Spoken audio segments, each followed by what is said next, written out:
Hello, everybody. This is Rob Fredette with the podcast Hodgepod, and welcome another awesome guest on my podcast. I have a singer, songwriter, and recording artist. Ricky Rebel is joining me for this episode. He's known for his dynamic pop style as well, dance pop style. And he's also been a child actor back in the day, and we're going to talk about that. Ricky Rebel, welcome to Hodgepod. You have a tremendous career, and I'm looking forward to just listening to you from the start and to where you are now. So welcome. Welcome. Thank you for having me, Rob. Let's get to the start of your career. At an early age, at 11, you were in some movies. So talk about that, if you would, please. And what was that like? At an early age, I can remember my first booking was like Anastasia, the animated film. I sang in the soundtrack for that film. I later sang on Apollo 13, which was a wonderful experience, singing with the big orchestra on the soundstage. Really changed my life. And then I remember dancing in Austin Powers, you know, that first dance scene. Yeah. Doing like I have to go back and watch that. Yeah, go and watch that. You'll see a 16-year-old Ricky Rebel dancing in the front, wearing all orange or wearing an orange shirt. And I don't know, those experiences really shaped my whole life. That it made me a tougher person, maybe able to reject or be able to take rejection and not really see it as like such a bad thing or such a negative thing. It's just one of those things where I kind of feel like now if I'm not the right fit for somebody, it's like a glove. You put it on, it doesn't fit right. It doesn't mean the glove is bad. I think a lot of artists should kind of think of it that way. It's just not a fit for that person or for that project. So auditioning at such a young age, being rejected over and over again, and then landing these big jobs gave me the confidence I have now. Yeah, I was just about to ask that question. That confidence you had at a very early age has transcended now. So you're probably able to make decisions and do things a little bit differently, maybe if you didn't have that experience. Correct. You start to not take things as personal. Okay. I've reduced it from here to about here. Man, oh man, that's pretty awesome. When I was 11, I was playing Little League. You got me beat on that one. 3 movies: Anastasia, it was the animated movie; Apollo 13, and Austin Powers, one of the Austin Powers movies. They were like top bill movies, top box office hits in the 90s. So that is awesome. So talk about your music career as it started, if you would. You were recorded by, or you were helped out by some pretty massive stars from the 80s. Yeah, we were discovered. This group I'm still currently working with them, actually. No Authority. We're planning a reunion soon. We met when we were just children. We used to do dance competitions and compete against each other. And a production company put us together, and we got signed to Michael Jackson's record label in the 90s. And later on, we toured Europe twice with Aaron Carter, and Aaron was like the Beatles back then. And then then we were discovered we like transferred our record over to like Madonna's label. They bought us out of that deal and put us on tour with Britney Spears. So I'm one of the rare people, me and my bandmates are the rare people who can say that at one point, Madonna and Michael Jackson were our bosses, the king and queen of pop. Man, oh man, that's amazing. So Michael Jackson, did you ever meet him? What was it like when you met him or when you were around him? Not many people got to be around him. Yeah, I remember some really fun times at Neverland Ranch, riding the four-wheelers with Michael Jackson, and I broke him down. I broke mine. So Michael Jackson and I had to like carry it up the hill together. I'll never forget that, how strong he was. Like he could literally do it with one hand. I was like, dang. He's like, yeah, Ricky, you got a lot of nerve, Ricky. I'll never forget that. He just saw me as someone, I think, who had a boldness about me. Like, because I'll just dance. Like he had a big dance studio, and I just started dancing and doing like triple pirouettes, like ballet, you know. And he really appreciated like the different style of dance that I was trained to do. Because I don't think he knew that I danced that way. Because in the pop group, we were doing a lot of hip hop dancing. But I'm like, no, this is my real training. Like I do ballet and I do jazz. And he's like, wow, that's really cool. It was good times. Wow. So what was it like? Did you ever like you ever look back at those times like with Michael Jackson and Madonna and just say like, do you like say think about that at all? I tend not to think too much about the past. C- just because my memory is so poor. Sometimes mine is too. Yes, I know. It's like I don't remember what I did 5 minutes ago sometimes. Yes, sir. I think it's a blessing and a curse, right? Because so many traumatic things have happened in my life that I think that my brain just kind of, okay, get over it, move on, live in the moment. Because the industry is pretty tough, as everybody knows. There's a lot of ups and a lot of downs. But I think my defense mechanism is that kind of disremembering things or remembering them in a different way or remembering the good positive aspects of things. And every now and then I will reflect and be like, "Oh, I've come a long way from who I was back then." I think a lot of a lot of the work I've been doing is just kind of not competing so much with myself or with other people. It ruins the art when you compete with people or you compete with your past or anything like that. It's just a really negative energy that stifles creativity and so I've been really just in the mindset that I am enough and I'm here to have fun. I'm here to share my music and share my art and keep it moving. Don't That, look back. yeah. Yes. Don't look back. That's correct. Before we came on, I just did a little thing. I'm in 80s music. I grew up in the 80s, so I love 80s music. But I wrote down the artists who I think were like the top 10. And I had met Madonna and Michael Jackson, one, two, as either war. They were top two for me. Not disparaging anybody else, but they were the two big time people that in music back in the 80s. And those are tremendous people that you had experiences with. So that is tremendous. Talk about also the boy band you were in. Talk about that if you would, because you toured with Britney Spears, right? We did. We did. We toured Britney. We did a lot of shows with Destiny's Child, which was Beyonce's group. I got to meet Beyonce when she was doing clubs with 50 people in the club. Whoa. Whoa. I got to, I got to meet Lenny Kravitz in person. He has the aura just of a god. I got to unfortunately meet Christina Aguilera, who wasn't the nicest person in the world. I think she's grown a lot though. I've seen a lot of her interviews, but back then she ordered people to stay in their dressing rooms. It was in the contract. You weren't allowed to come out of the dressing room when she was walking down the hall. And you're not allowed to look her in the eye. And I decided to do a handstand in the middle of the room when she walked by our dressing room. So she had to walk around me. Her backup dancer put my legs down. Like, fuck that shit. Oh, can I cuss? Sorry. Yeah, yeah, you're good. You're good. Oh, okay. I'm used to doing a show every Friday where I can get like really That's slammed. okay. That's okay. I can get a I can $20,000 forgive you that. fine for saying stuff like that. But okay, I can cuss. That's cool. All right. But yeah, and that attitude I had is still with me. That kind of like rebelliousness. It's never left me, and it's gotten me where I am today. But it's also been it's a knife that cuts both ways for So sure.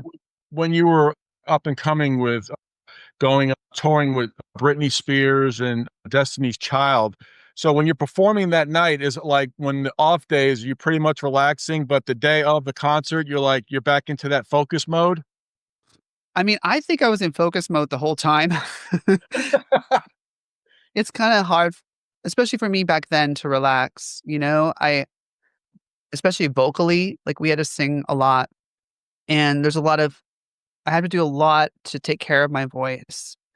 I'm not Mm, like I wasn't born with like an Italian screamy voice, where I could just like scream at everybody in a loud room and not lose my voice. I don't have that. So if I go into a loud, it's always been this way. Go into a loud place, I'll lose my voice by talking. mhm. So that kind of cuts down my playtime pretty hardcore. After the fact, you're going to the clubs, you're going to this, that, that, that, that, that, that. I didn't really want to do too much of that. Like I would be the one to go in my room, watch a movie, go to sleep early, take care of myself. But I did have fun. I did have a lot of fun. But I think I've really toned that down now. I've really come to terms with like I'm not going to be perfect. I don't need to be perfect. In fact, it's a really it's a bad thing to try to be perfect. It's like the negative it's a negative aspect to try to make things perfect. The more fun you're having, the better. So how can we make this more fun? How can we, have fun with people and connect with them?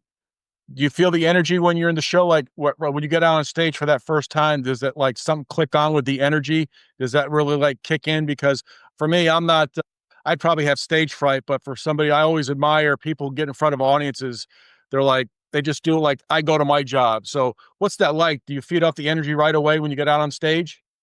The moment I hear the beat, the moment I get on stage, the moment I hear the crowd, the moment I just turn into somebody else. And Cool. That's awesome, man. it, it's an agonizing thing to wait to get on stage. That Wow. whole time, the day of, like you're just like, ugh.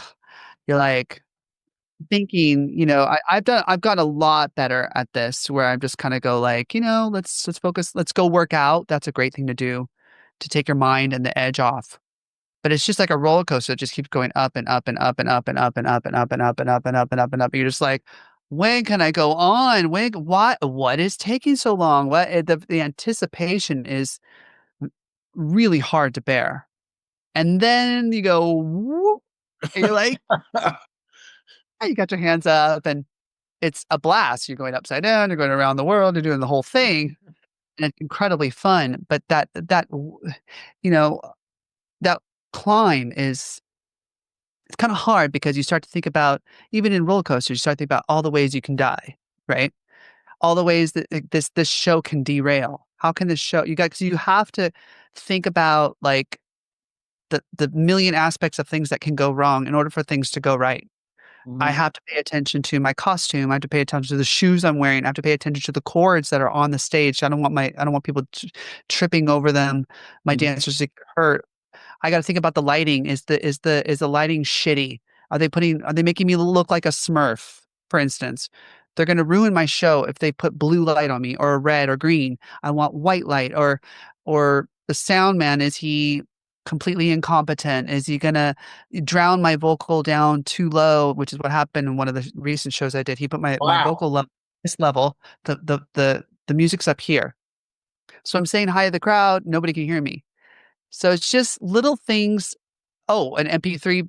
He couldn't take my MP3 from a little cart. So he's like, oh, we only use iPads there's always stuff. There's Yeah. always stuff. But lately, I have not let any of that get me down. Like nothing. I'm just like, oh, you can't play my music? Okay, well, I guess we'll just have to figure it out. I mean, you're a venue. I have a phone. You've got a phone. We'll figure it out. Yep. And they eventually do. But the old me would have been like, "The fuck? You can't play music on a fucking" you know what I mean? You know, You can't play music on your mixer and your computer and your laptop? Like, what? Like, I know how to make problems disappear, like, immediately in the studio. Immediately. Or even when I'm producing music videos or anything, I can think of things like but Mhm. not everybody is like that. Some people are a little more, I don't know what the word is, like, not as, I guess, strict, or I call it like militant. Mhm. But I think a lot of that has to do with my ballet background. I did a lot of ballet growing up and gymnastics. And when I was watching a documentary of Madonna, I was on a plane ride. It's called Becoming Madonna. And it showed her doing ballet. A lot of her training came from ballet at first. And I'm like, oh, I think that's why I relate to Madonna so much. Because that work ethic that you learn from ballet and the precision and the perfection of every single detail of your Mhm. body, that's something that you can't learn from hip hop. You can't learn even from jazz even. Like you need the foundation, like the super strict foundation of like gymnastics or ballet to really be able to do all of those like unique modern, contemporary types of dance and movement. Does that make sense? It does make sense, and it's fascinating. I love the grinding, the the blocking and tackling of like the job. You just explained that very well. That was awesome. Just the whole like you get ready.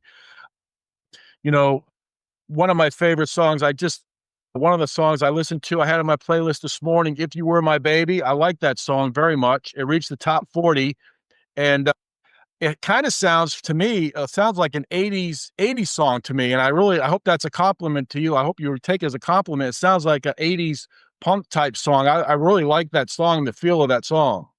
I love it too. It's a fan favorite. I definitely put it as like my top like two best records I've ever done. The best record I ever made was so far has been Boys and Sometimes Girls. It was the most successful. It was another Billboard Top 40 record, and it's been used in like TV shows and stuff like that. So I really love that record. It's put a special place in my heart. And I made it like this without thinking. It was like one of those songs I just like put it on and I was in a good mood. For instance, I was in a really good mood and I wrote it. And the same thing happened with If You Were My Baby. Like I played it and I was like, I just started writing over it. And the effortlessness is like the best type of way to write.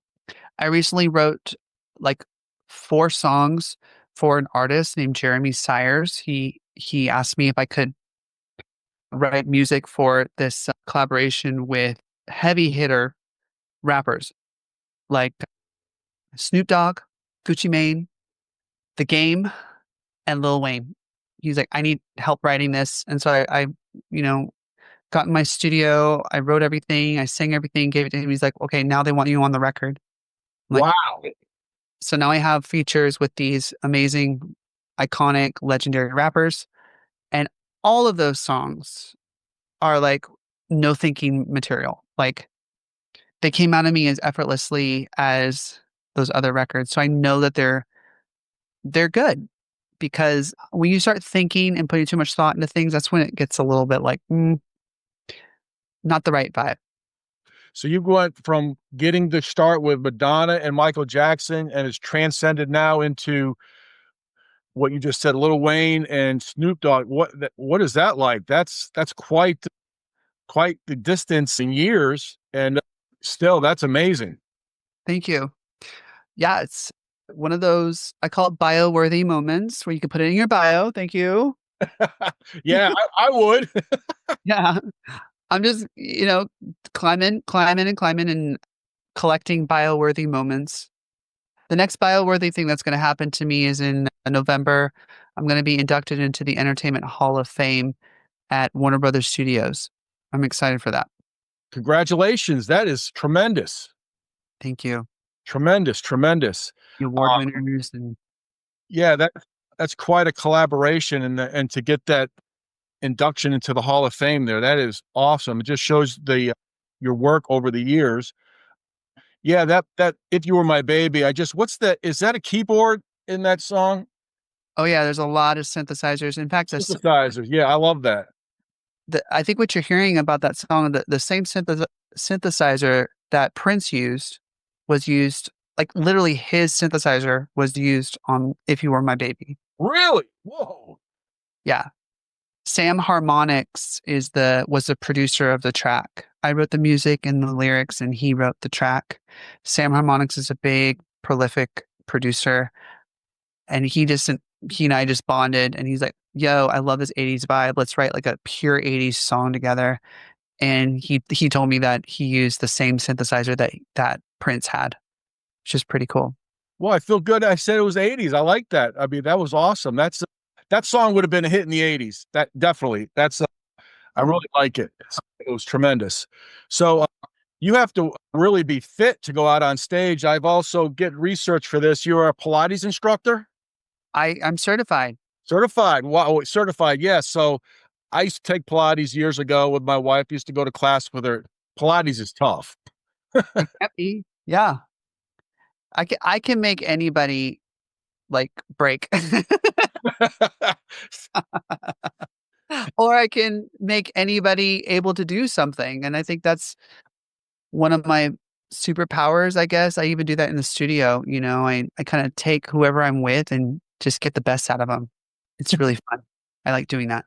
Yeah, Pilates is a great way to take care of yourself. So yeah, you really have to be fit to go out on stage because that's a workout in itself. I work out 3 times a week with weights. I do a lot of weight training. I also do some Pilates here and there. I dance. And the exact opposite has to be true as well. So as hard as you work, you have to take care of yourself with massages, cold plunges, hot saunas, red sauna. Like you have to do the exact opposite for yourself. You can't just work, work, work, work, work. Right. The body's gonna break down or, rebel. So you got to do the opposite. You got to like take care of it. Yeah, you take care of your body, it'll take care of you at any age. So that's great, great advice. Mm. So yeah, your regimen is pretty awesome. You got to work out.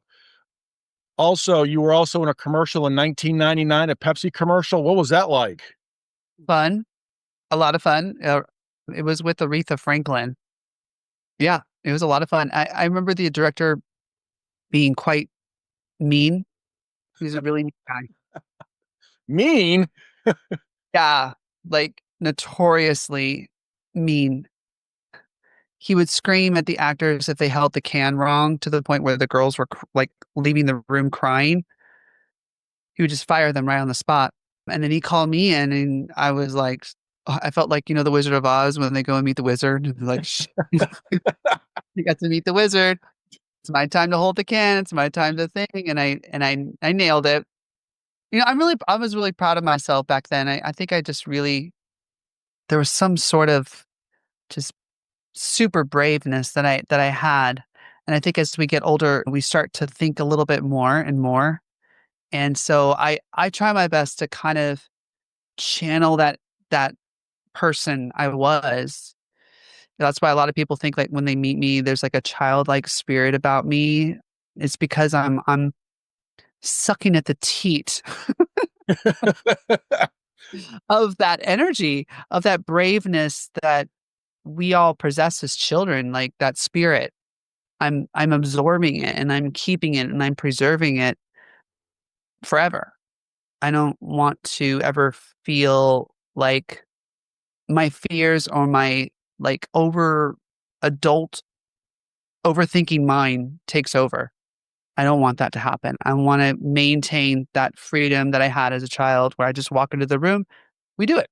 I was nervous then, Mhm. but for instance, now when I ride roller coasters, going back to that roller coaster ride, I still like now I get like my heart really beats. I'm like, oh my gosh. Because my imagination, I have a bigger imagination now because I've had so many experiences in my life. That's yeah, as you've gotten older and you've had those experiences in younger days, like we've just said may have said earlier, is that you're able to maybe take a step back and just decipher what's going on at that moment and then probably decide you just have that experience that you got that wisdom and you're just able to take care of what you need to take care of. So what's it like just knowing that you're collaborating with Lil Wayne and Snoop Dogg and Gucci Man? That must be like Yeah, awesome. it's great. I respect them incredibly. The raps on the records, if you guys just all you got to do is search on Spotify, Ricky Rebel, Snoop Dogg, Ricky Rebel, Gucci Mane. I love that record, the Gucci record especially. It's called Action, and it's just about like back it up with action. Talk is cheap. Give me action. It's just a lot of how I feel about my life and how I don't hesitate with projects or anything. There's a part of me that has like no feelings, I guess. No, you got feelings, just that Sorry. you are battle tested and you can definitely work through the minefield that you may hit sometimes. But yes, I agree with you. Lower my feelings down. Like I like this. I go, "Ooh," and I'm like technical or a super technical doer. Thoughts go down, feelings go down, like only action, that kind of thing. And for some people, they feel a little like I'm lacking some empathy, but I'm really not. It's my love for them and for our future and for our dreams that I push so hard. It's because of my love and because my belief in the project that I'm doing with anybody I'm working with or myself. that's why I push so hard, because I know what we're capable of. And I know that laziness is so easy to fall into, or procrastination, or distraction is so easily to get distracted. For instance, you have to really rein in the horse and pull him in, and like, let's get this done, but let's have fun at the same time. Let's balance it out. Let's use humor, all of those things to get it done. But I'm Ricky, get it done. That's like my middle name. Sometimes you got to push buttons to people just to nudge them a little bit. It's like you said, it's not being trying to be mean. You're empathetic because you want everybody to succeed, and something that you may give to somebody may help them improve what they do later on. So I think that's a great way to do that. So you mentioned Michael Jackson. What are some of your favorite Michael Jackson songs? Because I have a couple, but what are some of your favorites? Oh man, I love Jam. I love Billie Jean. I love Human Nature. Gosh, Earth Song. Hmm. I can cry with Earth Song. That song really moves me. I like Black and White. I think that Jam record really sticks out for me. Or it's called Dangerous. The Dangerous album really sticks out to me. I mean, there are the huge hits like Thriller, Bad, that I like and I love and I appreciate, but I'm not as connected to them. So yeah, the first ones I mentioned were probably the ones I most connect with. Yeah, I like Smooth Criminal, and I like Leave Me Alone, the video he did late 80s. Tremendous song. Leave Me Alone. That's one of the ones you never hear on the radio, but if you play it, it'll get you in a good mood. It's just a tremendous song. It's Dirty awesome. Diana, What's that? Dirty Diana as Yeah, well. Dirty Diana. Yep. And Billie Jean, that video is probably the most iconic video of the 80s, to see him when he was walking the steps there and the paper blowing through there, and then the moonwalk. I never understood how he did the moonwalk. I don't know how he did that. It's a masterpiece. He's a walking work of art. Some people are online trying to say that Beyonce surpassed him, and I'm like, I'm sorry. No, anybody can hit a note, but masters hit the same note in a different way. I read that as a quote. They they can play one note and it could just be filled with so much depth. It's not the multiple notes, the gymnastics that's impressive. It's the way they hit that one thing. You just like, it's like guttural. Hmm. I c- I personally think it comes from pain. It comes from suffering. Absolutely 100%. It comes from pain. Only the kind of pain that, say, Madonna understands from losing her mother at 5 years old. I personally lost my mother, who came back to me at the time. Okay. She died for sure. Like, it was not in parentheses. Like, literally, she died on the freeway that day when we got in a car accident. I was about 4 years old, and they resuscitated her. And it was just the most traumatic thing in my whole life.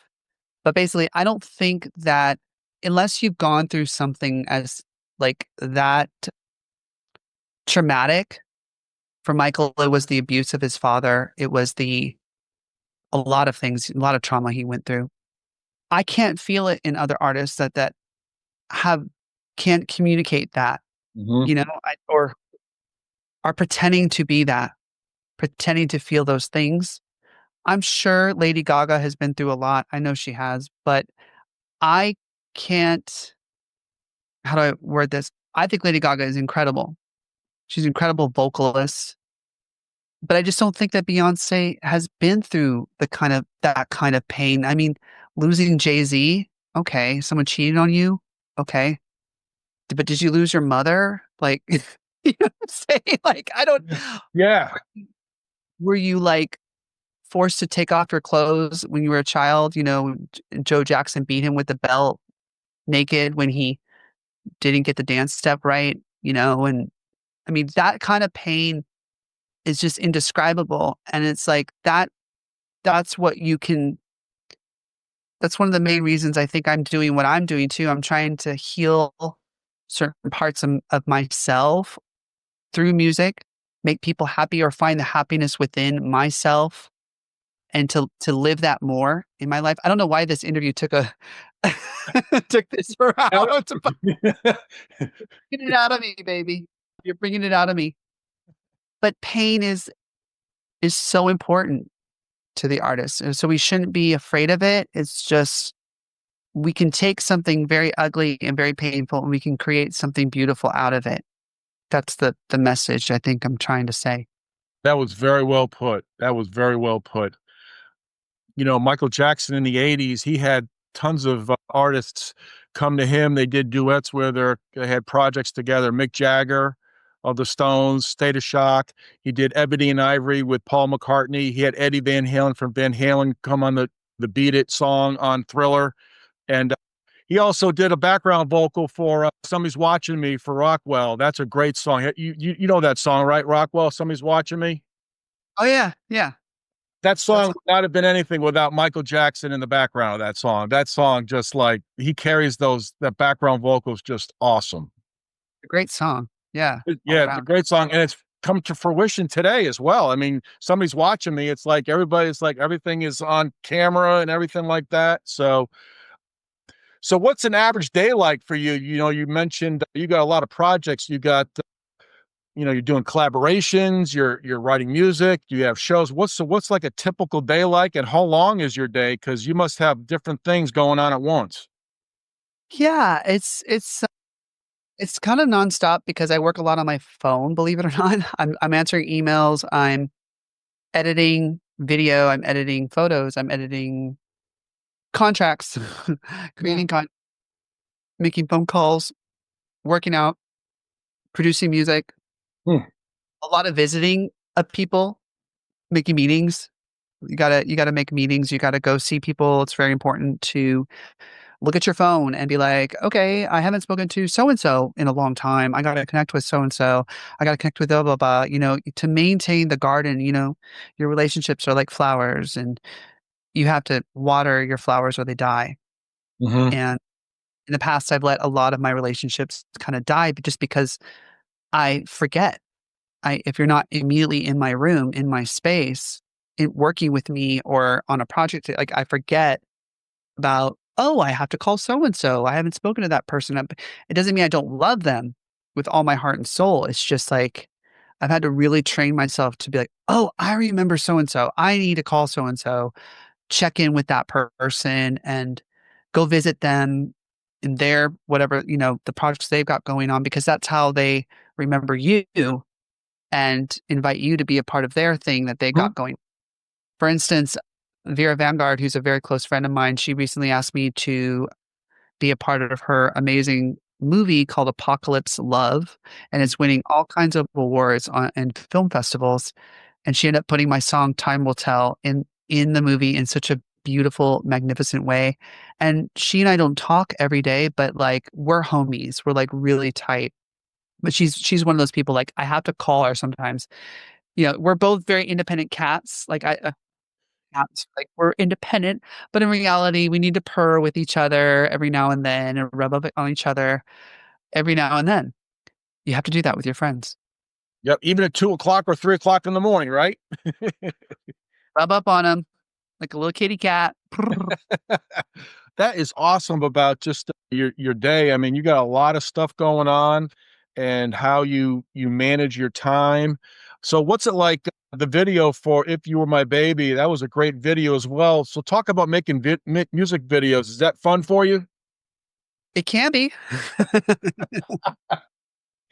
It can be fun at times, and it can be incredibly stressful because you're working with budgets, you're working with time. Time is money, as they say, and people who are taking too long or not doing their thing, not doing their job correctly, it can get very annoying. But it's also a lot of fun. I love movie production. I love video production. I recently went out to go see Michael Vincent, the MVA Academy in North Carolina, North Hollywood, with my dear friend Tal, who is in this girl group called I5, and we went on tour together with Britney Spears. They invited me over to their video production studios, and wow, it was just so incredible to be there. I got to meet the greatest directors in the biz, and I got to meet MGK, Machine Gun Kelly, and these are the types of people that I, want to be around. This is my family. This is the type of work ethic I like. That's the type of environment I love. But a lot of it is crunching numbers, which I don't. That's not my forte. Like it's not something I like to do. When the numbers start getting involved, I'm like, I get like, my brain starts to swirl because my brain is more geared towards words, not numbers. But it's good to know budgets. It's good to, and I'm learning more and more how to do that for other artists because I know what everything costs, and I know what the what the small level budget is, and I know what the medium and the high. So it's just kind of working with people, their budgets, and creating. I've created music videos for several artists now. I have someone in Japan who, like a factory. They want to bring in artists for me to record and produce and make music videos for them. Mm. Just a lot of fun. It's going to be a lot of fun for me. I'm going to enjoy doing that for people because I know what the pitfalls are for everything. I know what can go wrong, and I will do everything in my power to prevent that happening to my artists. Yeah, that video was awesome. If You Were My Baby, it didn't look stressful. It looked like everybody had a great time. The final product looked awesome. That's a great video. That was fun because that particular video we filmed at a show. Basically, it was like, oh, let's just put the cameras on and get kind of like an inside behind the scenes view of what a typical show is like. And that show was so much fun. It was a Michael Jackson tribute show. So this guy was like dancing around with Michael, and then Prince came on too, like a tribute for Prince. And it's like that crowd that was there that night, they loved our show so much because they actually got the spirit of what I'm doing. The spirit of what I'm doing is channeling that energy. And they totally responded well. So it looked great on camera. And it It was a did lot of look fun. great. It was a great video. Thank you. Thank you. Where did you get some of your inspirations from musically? You probably asked that question thousands of times, but like who are some of your inspirations, genres, artists, decades? I think David Bowie is a big inspiration of mine for sure. Oh, yes. Bowie, Prince, musically, Prince, Madonna work ethic, and just business acumen and hustle and drive, all of it. Madonna. I think those are my biggest influences. And believe it or not, like I listen to a lot of like 90s kind of rock stuff like Fiona Apple is I love Fiona Apple, like real singers, Annie Lennox. There are just certain singers out there I can listen to and they just make me feel so much in my body. And it doesn't happen all the time. It's very rare because I can hear when vocalists are trying to show off, like Christina Aguilera, and I can hear when they're really feeling something. It's coming from their gut. They're not showing off. They're just expressing something in their heart, and that is deep and it rings like a bell. It's like so clear to me, and it makes my little hairs go up on my. Yeah. Oh, Patti LaBelle. I'm sorry, what was that? Patti LaBelle. Yeah. Yeah. Oh, yes. Patti LaBelle. Yes. New Attitude is a great song. New Attitude. Patty makes me like I get all this like hair like all over my body, chills. Something about her voice, like I can't. She's not showing off at all. There's no showing off there. She's just hitting those notes. It's just coming out. It's just like that. Like Exactly. And you mentioned Fiona Apple. I heard her song Criminal today. That song. She wasn't showing off. She could just hear it in her voice, that song. about Fiona, Yeah. Fiona. Yeah. a girl. That's a great song. Oh yeah, that's a great album title. We were on the same label as Fiona Apple, believe it or not. We were at one point signed to Epic Records for like a moment. After Michael Jackson's label MJJ Sony, they pushed us to Epic. They shelved our record, and then that's when Maverick Records came in and was like, "We're going to buy you from Epic and put you on tour with Britney." That was like the greatest call of my life. Wow. What was that like? I mean, you just got that call and like that must have been like excitement must have been rabid all over for everybody. For they all know I was obsessed with and still I'm obsessed with Madonna, but like they're like, "Oh God, now we have to hear about Madonna more and more from Ricky." It's like this weird manifestation thing that was going on. You know, the two people that I obsessed with of the most were I was pulling them into my life, into my sphere. Yeah, just it was powerful. It was one of the coolest days of my life getting that phone call. So you mentioned that you work out. Working out is really good because you're able to get those endorphins going. You clear your head.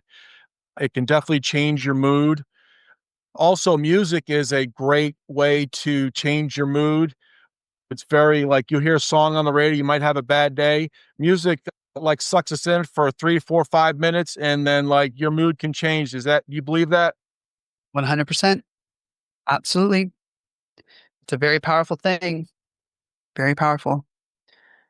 Don't poo poo it. You know, as an artist, you can think, oh, I'm making music. It's like, what am I doing? Am I really, I'm not a neuroscientist. I'm not doing neurosurgery and heart replacement surgery, saving lives, but in a weird way, you are. You're spiritually saving lives. Hmm. So I always like to ask my musical guests, and what was the last song you heard on your playlist, if you had it, if you can remember what it was? What was it? What group? And what do you remember? What I'm listening to right now, Yeah, the new Addison Rae record, I really like. Have you heard of Addison Rae? I haven't. No. I love it. I like certain aspects of it a lot. Aquamarine, Diet Pepsi. I play that on rotation. She was a TikTok girl who nobody really took seriously. They had her on the Kardashians and they kind of made fun of her. Oh, Addison, Addison, whatever. TikTok girl. But she released Diet Pepsi and it was just like, wait a minute. This record is really good. Really good. And then she did another song and was like, okay.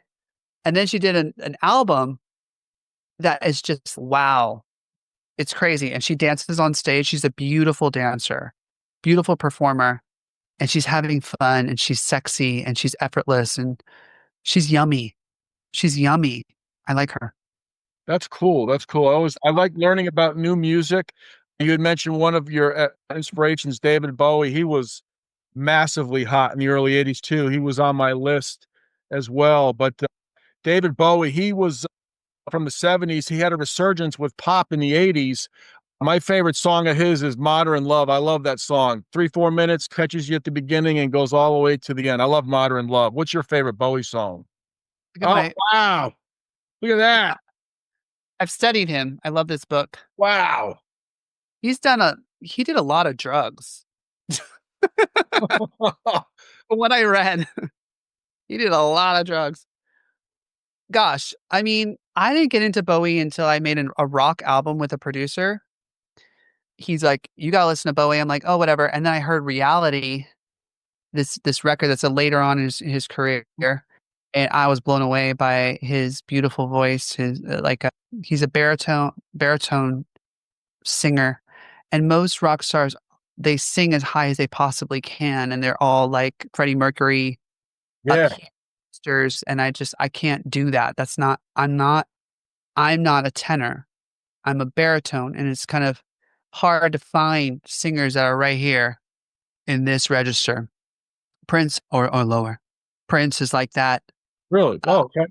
Always like that. We sing right here. Bowie had this really beautiful, clear vocal that I just fell in love with, and then from there, I fell in love with the album called Low. And then, of course, I got acquainted with all of his hits, Modern Love, Let's Dance, my favorite karaoke numbers to do, Labyrinth, Dance Magic Dance, his acting, and yeah, just even the later records like Black Stars is a beautiful record, and I love him. Yeah, David Bowie definitely he was definitely a master at music, even his early '70s stuff with Space Odyssey and Young American, another great song. Love Uh, it. yeah, just really, he definitely his music from the '70s definitely changed to the '80s, and he also did a song with Mick Jagger, "Dancing in the Streets," a cover for "Dancing in the Streets" in the early '80s too. That's a good one too. I mean, I love it when artists collaborate.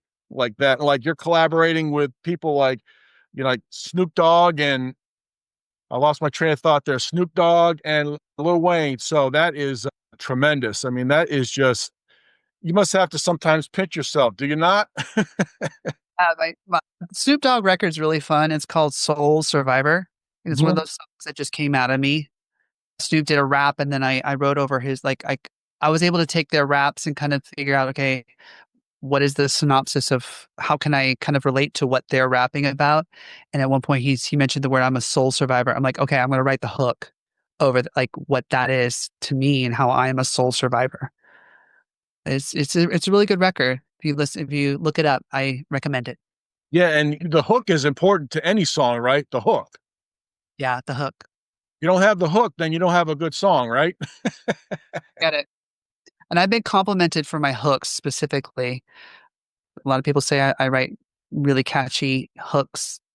I think I like hooks because they're not as deep sometimes. Like the like when you hear verses and bridges and stuff like that and B sections, it's like really wordy and just deep. And I kind of like just like what is the bottom line of what we're doing? Like what are we saying?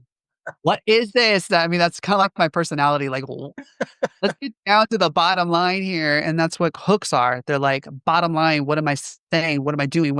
You know, what is the purpose of this record? Yeah, hit Just them the with facts. Just the facts, please. Just the that. facts. Don't beat around the bush. Yeah. So my personality. So hook writing is my favorite thing to do. Wow. Well, this has been an absolutely tremendous conversation I've had with Ricky Rebel, a recording artist. And I have to say to Ricky, thank you very much for being patient. I forgot to hit the record button for the first 5 minutes, and he was very gracious and he said no problem. So it was operator error on my part, and I can't thank you enough for that. And then also, it's a true honor that you came on to my podcast. We had a really in-depth conversation, and I learned a lot. And it was an honor to have you on. I know you're a very busy person, so thank you. Thank you, Rob, for having me. Appreciate it. Well, Ricky, thank you very much. I appreciate it very much. I know, again, thank you for the 5 minute screw up on my part. You were very kind, so I didn't mean to do that, but I can't thank you enough. I really enjoyed the conversation. I'll look for the your collaboration with Snoop Dogg and Lil Wayne. So thank you very much. Fantastic. And if anybody wants to catch my work, you can go to rickyrebelrocks.com or follow me at Ricky Rebel Rocks on all social media platforms. All right. Well, thank you very much, sir.